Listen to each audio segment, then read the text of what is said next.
দর্শক, ঈদ পর্যটনের খবর জানতে আমরা সরাসরি চলে যাচ্ছি কক্সবাজার সমুদ্র সৈকতে। সেখানে আছেন আমাদের সহকর্মী আব্দুল আজিজ। আজিজ, সৈকতে পর্যটকদের ভিড় কেমন দেখছেন? কি তথ্য আছে এ বিষয়ে আপনার কাছে, আমাদের একটু জানাবেন।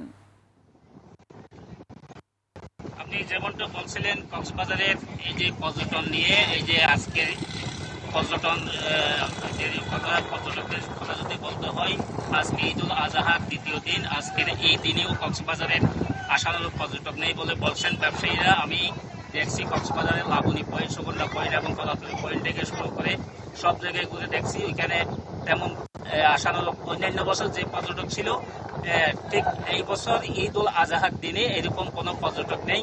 সানবিট সব দিবে সামাল। সানবিট ম্যাজিক প্রেস ডিশওয়াশিং এর মাথা ঘোরানো সলিউশন। এবং একইভাবে কক্সবাজার জেলার বাইরের বিভিন্ন পর্যটন স্পটগুলোতেও একই অবস্থা বিরাজ করছে। পর্যটক আসুক আর নাই আসুক, পুলিশের পক্ষ থেকে এখানে পর্যাপ্ত পরিমাণ নিরাপত্তার ব্যবস্থা নেওয়া হয়েছে। পুলিশ বলছে তারা বিভিন্ন পর্যটন স্পটে পুলিশ মোতায়েন করছে। সাদা পোশাকের পাশাপাশি বিভিন্ন আইন শৃঙ্খলা বাহিনী কাজ করছে এখানকার কক্সবাজারের সব পর্যটকদের নিরাপত্তা দেওয়ার জন্য। ব্যবসায়ীরা বলছেন আগামীকাল এবং আগামী পরশু যদি এই অবস্থা থেকে তারা হতাশ হওয়া ছাড়া উপায় নেই। যদি গত এক সপ্তাহে যদি পর্যটকরা আসেন, তাহলে তারা পর্যটন। আজিজ, আপনাকে ধন্যবাদ।